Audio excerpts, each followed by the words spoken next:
Hi, Joe. How you doing? Good evening, Jenny. I'm good, thank you. How are you getting on? Yeah, not bad, thank you. Not bad. What have you been up to today in your tasting living room of dreams? Today has been some tasting work and some tasting note work, but it's been focused in on other areas today. Yeah, I got a barrage of emails from you at one point today, and I was like, Joe is on it on the admin side today. Oh yes, there has to be an admin day every now and again, and that was today. So it wasn't. It certainly wasn't the most exciting day but on the whiskey side of stuff, you know.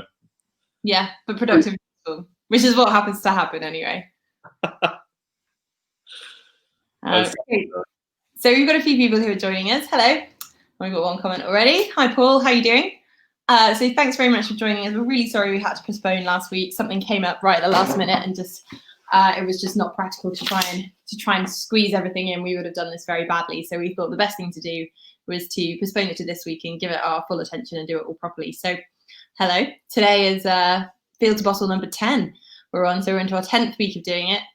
And sadly, it's also going to be our penultimate session of Field to Bottle Facebook Lives, just because we've been talking through the process from field to bottle.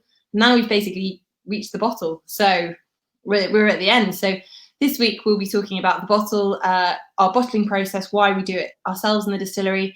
And we'll also be doing a tasting session of second release, which Joe's already stepping ahead on there, as you can see. And then next week, which will be our last session, we'll be talking through our 2 finished whiskies. So our Filey Bay Muscatel finish, which came out in March, and our Filey Bay STR finish, which we announced the launch of last weekend. And we'll be dispatching orders for kind of late July, early August. So hello to everyone who said hello. Hi, Amanda. Hope you're doing well. Appreciate my new haircut. That's good. It's the sign of post-lockdown is that everybody's suddenly got their haircuts and is looking much smarter and a bit more kempt. How about you, Joe? You had your haircut yet? Yeah, I did. Yeah, I actually got it done in time for last week's Field to Bottle. You know, so for you. I'm sorry. Well, look, you know, these things happen. You know, but I managed to steal my nephew's hair appointment, which was a great accomplishment. You know, I surprised he gave it up. I thought it would have cost me a tenner or something, but I managed to just kind of charm it out of him. So I'm sure he'll leverage that against me at some point. I was going to say, that sounds like a good Christmas present or a sneaky bottle of whiskey at some point when he's significantly older. I don't know your nephew, which one you're talking about, so I'm not going to say anything too much. Exactly. Yeah, he's got a few years to go before he can be drinking whiskey. But well, that's good. But he's got the right teacher there anyway. But when he is drinking whiskey, it'll be Filey Bay, obviously. You know. Well, if he's a Yorkshire lad, then he shouldn't be drinking anything else anyway. That and World Top beer. What else could you? That's like the ultimate start into your introduction to alcohol. Also, there's some cracking Yorkshire wine that's coming out at the moment, so I think we're all sorted there. So, hi Ian. Yeah, we know. Can't wait for STR. We're really looking forward to getting it out to you. We're sort of just getting everything sorted in the distillery at the moment. We're going to be bottling that very shortly. In fact, very soon, in the next few days. And then we'll be able to get it all packed up and out to everyone who's waiting so patiently. So thank you very much. So we've got a few people that have joined us now. So we'll actually get cracking on it properly rather than me and Joe just going off on a tangent. So hello, everybody. Welcome to Field to Bottle number 10. Today we're going to be talking about the bottle, our bottling process, and our second release whiskey as well, which came out in November last year, 2019, which is still less than a year ago, which I do find strange to think about, Joe.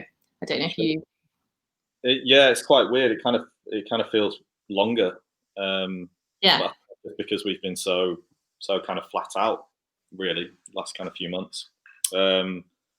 But yeah, kind of a lot's happened since then. Yeah, hasn't it? I mean, just so much, and yeah, it's been really, really exciting. So actually, there's lots of stuff we've got in the plan for the next few weeks. So if you're on our newsletter subscriber list. Or you're a cask owner, you'll have literally just received in your inboxes our latest newsletters.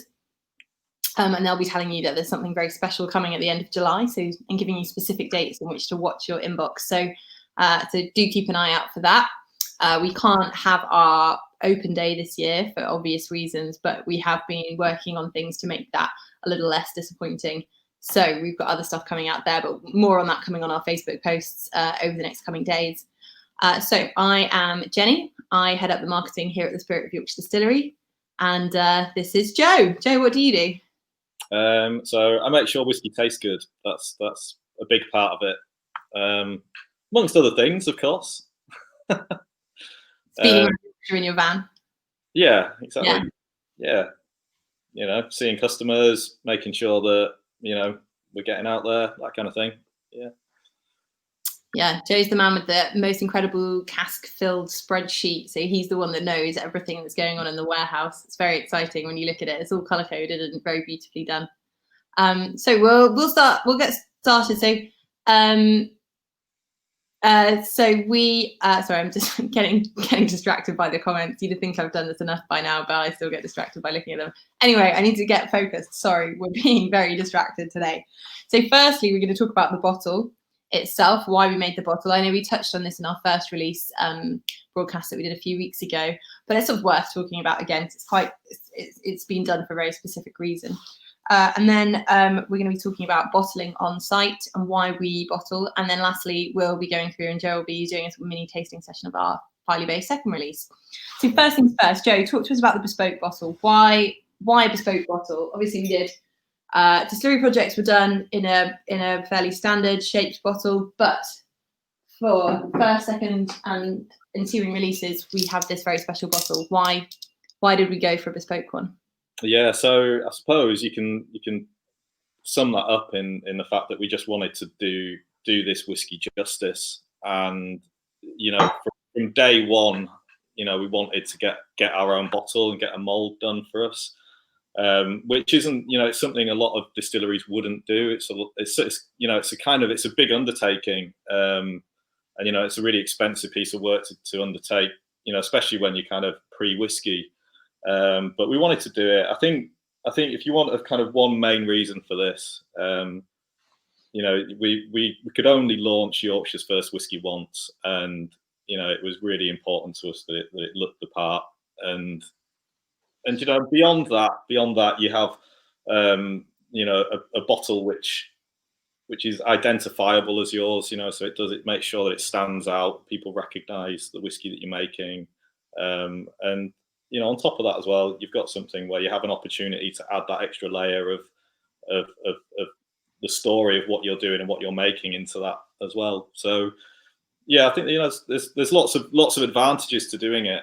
But as I say, it's not something that perhaps younger distilleries would consider. In fact, there's distilleries that have been operating for 100 years plus, or even old bottlers as well, old indie bottlers again that always opt for kind of stock glass. But yeah, I think it's something that we always wanted to do. Again, right from day one, it was always right on the list. We want our own bottle for Yorkshire whiskey. Yeah, it was a really important part of the design brief when we spoke to the design agency and they pitched the work and they won this job and this project, and it was all about how do we stand out and make ourselves special, and having that level of interest in the bottle was really important. In fact, someone's just written on the comments that he's made tumblers with the first and second releases, and I know somebody else has done that too, where they've cut it down and used the embossed section to make really beautiful tumblers. And there's something like that keeps the bottle living. It doesn't just get chucked into the recycling as soon as it's finished. So that was quite important for us as well, is that people didn't just buy into the whiskey, although that is obviously the crucial thing, but they kind of really engaged with what was going on there too. Oh, there we go. Someone else has just said that they hate letting the empty bottles go. They like the bottles so much. So that's good. Thank you very much. That helps our egos immensely when we read comments like that. So I think we'll just do a quick kind of thing on the bottle. So one of the nicest things about the bottle was actually watching the bottle get made. So a few of us did a bit of a road trip and field trip out to Allied Glass in Nottingley, just down in South Yorkshire. And it was absolutely fascinating, not least because it is the hottest place I've ever been, is to watch this bottle get made. So actually, this is probably the better picture, where you can see here that it starts off with this kind of gloop. Well, firstly, they took us through all the molds and showed us how they built the molds and what that did. And that was exceptionally intricate as well. And then this was just so exciting. As anyone, if you've seen glass being blown, it's kind of amazing how it goes from sand right through to right through to being a bottle, and somehow there's this amazing transformation that takes place just because of heat. And we thought that was absolutely amazing. So you can see here just how hot the bottles are when they come off the line. And one of the things that they say to you is, don't touch, even though it's really exciting and the bottles come off further down and they're still not red or orange, but they say just whatever you do, do not touch these bottles. And then you realize that it's just absolutely boiling and it's just so hot, but really exciting to see them being made. It was absolutely amazing. If you're into, yeah, you know, kind of just engineering, watching that transformation from sand through to this, yeah, incredible. The heat, as you say, is really intense. Like that was definitely the hottest place I've ever stood. Yeah, exactly. You've got your big coat on, and then you've got ear defense, like earplugs in, and you've got glasses on, and you've got to wear gloves, and it is just so hot, and the whole experience was amazing. And we weren't even there on a particularly hot day. It was pretty great, not a million miles away from the weather today.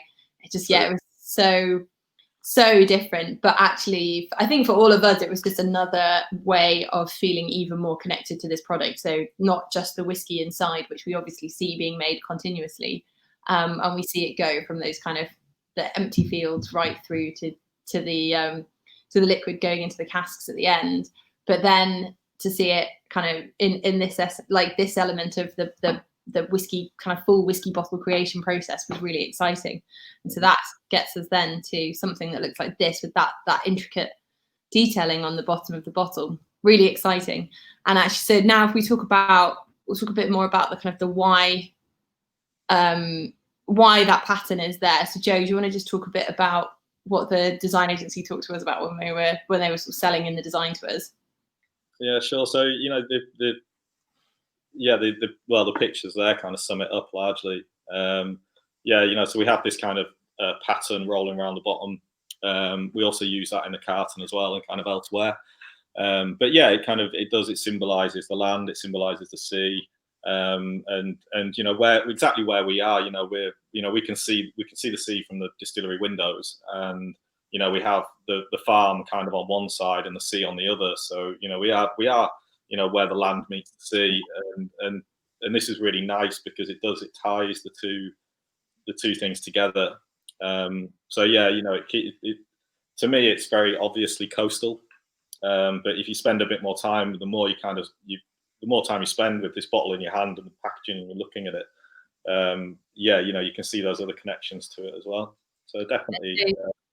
Hang on, I need to angle this right. But so this is the roundel that sits on the top of every bottle, every carton that we have. You'll see, so this pattern, these kind of rolling waves on the on this side. No, this side, sorry. And Joe's got it there as well. That's the same pattern that's embossed onto the glass, that's onto that capsule, that you'll see that then actually, if you start looking out for it, you'll see that it kind of weaves its way through certain things. And that's actually an evolution of some of the patterns that we had, the wave patterns that we had on the Distillery Project bottles as well. As that there's a wave pattern. You can see it really clearly on 003 and into the bottom band, even on 001. And that's just how that's evolved over the past 3-4 years since we've been doing those. So that's where all of these design details come from. So once you kind of start looking for those things, you'll start to see it in lots of different places, and it'll start to come through. And on some of the future releases that we're going to have, you'll start to see that coming through more prominently as well. That's nice. Livy, who's one of our tour guides, just said that she likes that little logo. Thanks, Livy. That's good. So that's a good reminder that we'll be talking about our tours, which have resumed later on in this session. Anyway, so that's kind of talking about the bespoke bottle and the details on the bottle itself. So now if we kind of go away from like what the bottle actually looks like to the filling of the bottle. So one of the things that we talk about is being field to bottle. So we're in control of pretty much every aspect that we can be. The only aspect of the whiskey making process that we outsource at all is the malting. But as you'll have seen in our previous field to bottle episode about malting, we still have a really high level of control on that because we have such a strong relationship with Muntons. They're so close and they're such a world-class maltsters that it makes sense to use them on our doorstep. So Joe, talk to us about bottling on site. Why is it important that we do that ourselves? Sure. So for us, it's you know, it closes the loop. It just seemed a little bit crazy. You know, we've gone through all the steps right from grassroots, you know, on the farm, growing the barley to get our whiskey together and to get a batch of it together and then outsource that final step. For us, just didn't make sense at all. Doing it ourselves, it's a lot of work. It's a lot of extra work. It takes a lot of time, and it's a busy period to do it. But the advantages of doing it for us, largely is control.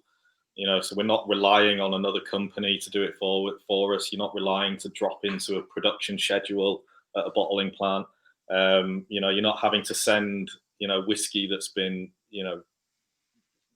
completely made in this county and sending this to be bottled in a different county or even into a different country. You're doing everything within this kind of the walls of the distillery. And I think for us, it's not just about the practical considerations, because there are practical advantages to doing it. Because you have that control element, you don't have to worry about, you're not kind of handing over this kind of precious thing that you've been working on for 4 years to another company to put into a bottle for you. Some very, very good bottling companies out there. Obviously, they're very, very good at what they do. But yeah, the practicalities of being in that extra step of control is really good. And yeah, on top of that, I think actually the ethos and just the simple production principle of being field to bottle and having that autonomy is brilliant. And it does mean as well, when we do smaller runs, it gives us more flexibility. We can set up our bottling line and do something quite, do a smaller bottling run, and react much quicker to something like that than a distillery that doesn't have a bottling line. So there's a lot of perks, a lot of pros to it. That said, the negatives of it is that it's a lot of work and it's a lot of extra effort and it requires a lot of hands and it's busy and it's tiring. It is. And actually, to be fair, I've actually not really done any whiskey bottling, which is the best thing. I've managed to get away from that, but I definitely did my fair share of early days Waltop Brewery bottling when, I was going to mention this, and one part again which is significant here is that in terms of Tom's experience, particularly having set up bottling lines with the brewery, again from the point of view of us to not do it ourselves would have seemed really crazy, to be honest, given the experience that we've got as well. Yeah, the ideal would have been if we could, because the brewery has such a fantastic setup with the bottling line there and does contract bottling for other breweries as well. The ideal would have been is if we could have basically put a whiskey add-on onto that, and we could have utilised that system. But sadly, the two things couldn't quite merge, which is, as Tom will say, is very disappointing from a financial point of view, because he's always looking for ways to make everything pay for itself in multiples. So yeah, what's interesting is thinking about back to how the brewery started, where we were bottling by hand using bottle tops that used like almost like hand pulls that you put on, and then you wipe them down, put them through a very weird contraption that we had with a fan heater on top to try and dry them off before we put the labels on. We're much more sophisticated than that at the distillery, and you can really see, but it's still a labour of love, and it still requires multiple members of the team coming and doing it. And so there's quite an amazing camaraderie that comes through. There's quite an amazing camaraderie that comes through when the bottling is actually happening. So we had a couple of comments here from some friends of the distillery. Say smaller bottling runs, any single cask bottling runs planned? Well, for smaller bottling runs, Jeff, read your emails, and there might be something exciting coming later on this month. I can't promise about single casks though, but we've got lots of exciting stuff in the pipeline. And Paul was asking about cask number 146. That's just a great cask that we've taken a few sneaks out of for the tasting session coming up soon. Mm-hmm. So in fact, actually, I'm just going to pause there. We had a question that came through about gin, and when you were talking, Joe, about the ethos, about being in control of production and doing everything ourselves, right from field to bottle, actually that links neatly into the question about gin. So Alison Parker asked about 10 minutes ago, why do you do gin? And the answer is no. And I'm sorry for those who've watched all of these, because you'll have heard this spiel a couple of times before. But Joe, do you want to just give a quick outline as to why we made that decision not to make gin and just to focus solely on the whiskey? I think you've almost answered it just there, because for us we're able to focus on this and only this, and making this as best as we possibly can. And if you have another kind of project running alongside it, best will in the world, especially with gin, it would have taken, a lot of extra time, a lot of extra effort. And, I suppose there's a few reasons beyond that.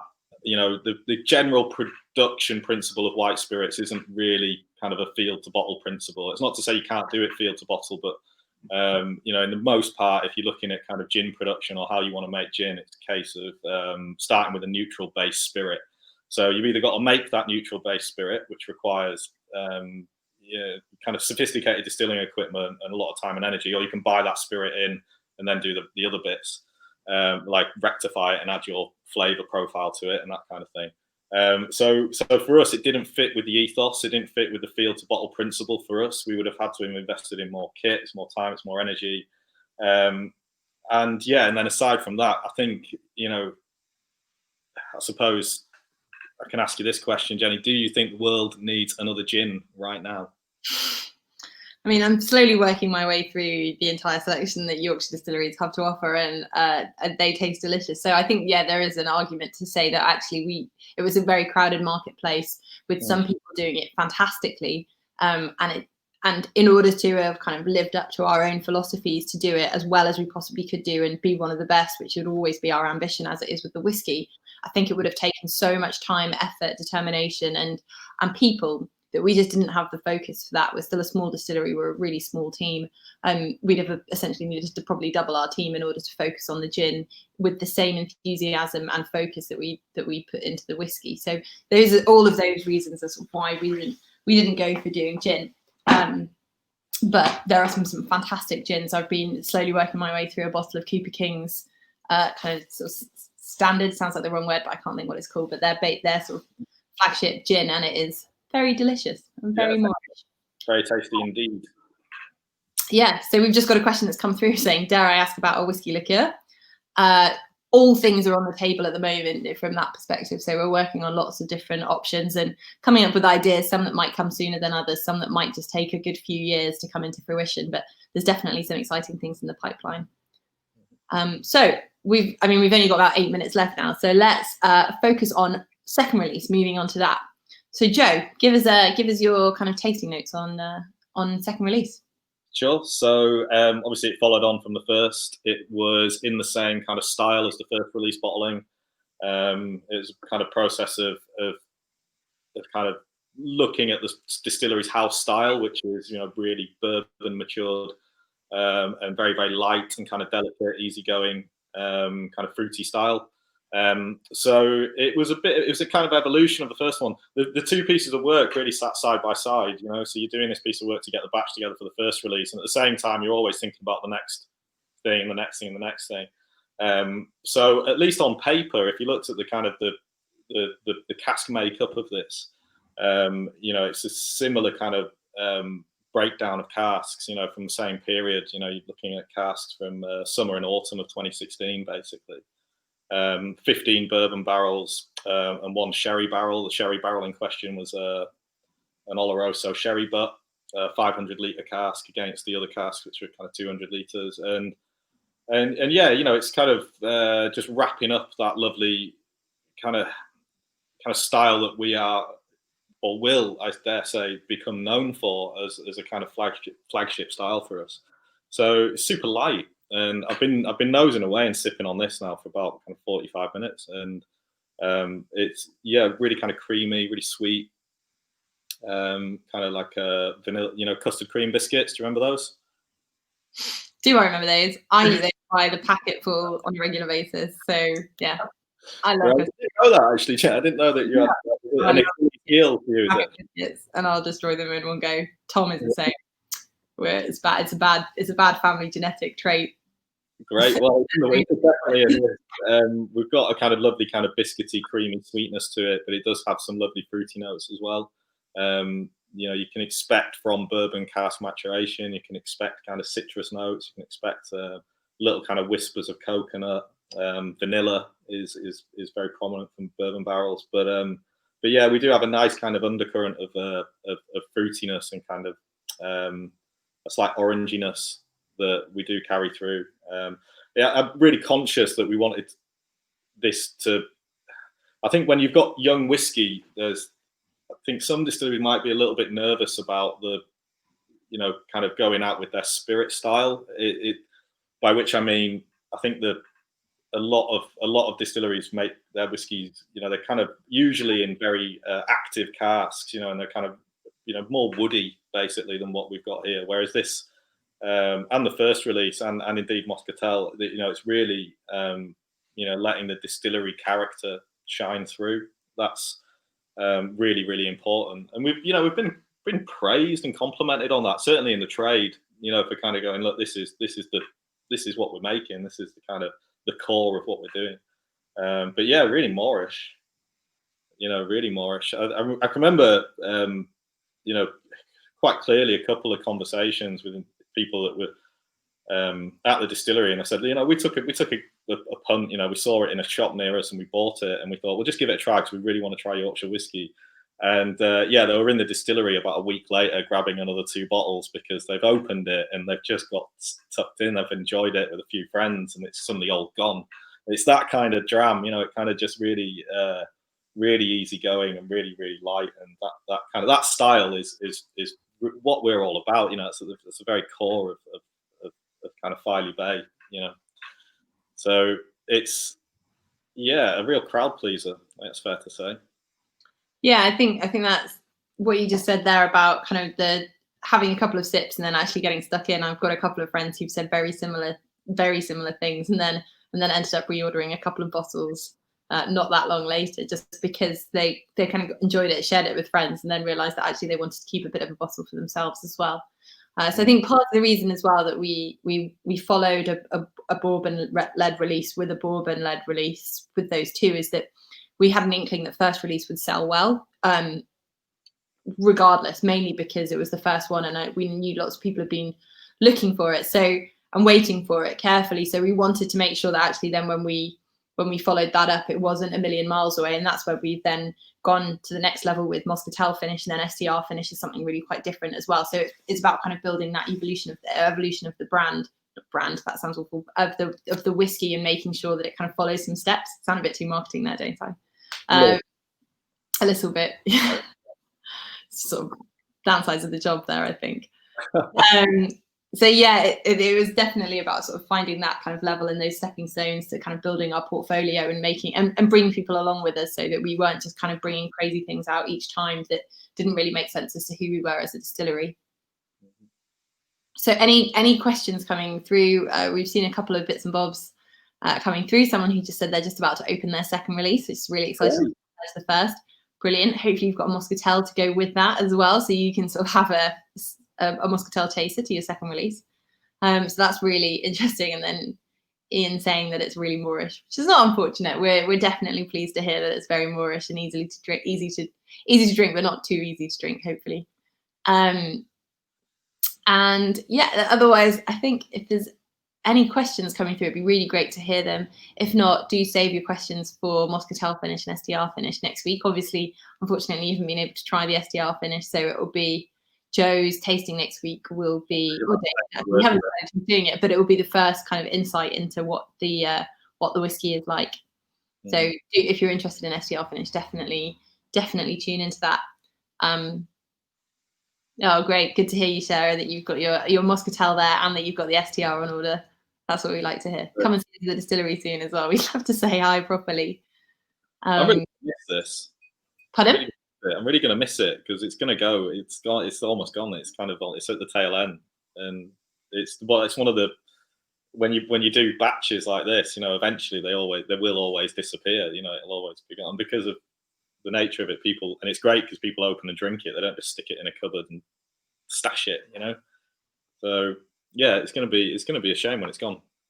I think it's going to be one of these which will be, lamented in its departure. People won't be able to get it again. In 15 years' time, people also say, "Do you remember when you had your glass of Filey Bay second release?" Well, that's a great thing to have. Anyway, so just a few kind of housekeeping things, just as we wait for any final questions and things. So firstly is that tours are now resumed. They started up again on Monday this week. But we've had to change things obviously because of the current circumstances. So there's only two tours a day. So we're running them at 11 and 1 p.m. 11 a.m. sorry, and 1 p.m. And they're Monday through Sunday, so every day of the week. But please do book at least 12 hours in advance, because it just gives us time to make sure that we've got the right staff and the right levels of protection and everything's all set up and in place. Secondly, we're going to be reopening the coffee shop on the 1st of August. So from the 1st of August, it'll be open every day as well. It will look a little bit different in that it won't be in the usual place. It will be in a marquee further outside the distillery, still on the distillery grounds, obviously. That just means that we can increase the space there so that there's much more distance between different people and different tables, and just generally create a much safer environment for everyone. There we go. We've already got our first person saying, yes, the coffee shop's open. Thanks, Jeff. So that's really exciting. So we'll have some more information about that coming up onto our Facebook pages and our various social channels soon. If you were in the newsletter, you'll have seen a bit more information about that too. We've got some really exciting news coming out towards the end of July. So if you're not signed up to our newsletter, we would very strongly advise that you do, because it will be a special piece of news with a very limited release. So we'd advise being one of the first to hear about it, and being in our newsletter is the best way to do that. And otherwise, STR Finish is now available for pre-order and is really exciting. It's an absolutely stunning colour. It really is a really lovely dark, much darker than the whiskey. Have a look at some of the pictures that we've put on our social channels so far, but it looks amazing. It really does. I haven't tried it yet. And I haven't tried it since ages ago when you were first kind of doing some of the samples, and so I'm really looking forward to trying it properly. Well, come down and do some bottling, Jen, and you can yeah. Walked into that one, didn't I? Sure. Maybe I'll do some bottling next week. I think I will. I'll be good. Okay, great. So if there's no other questions coming on, then I think we will say thank you very much. And we'll see you next week for our final Facebook Live Field to Bottle, which, yeah, it sort of seems like this is coming to the end, which does mean that maybe things are starting to move back into normal, maybe, if we're safe and good. Fingers crossed. Fingers crossed. Okay, well, have a lovely evening, everybody. And thank you very much for watching. Hey, thank you. Cheers. Cheers. Bye-bye.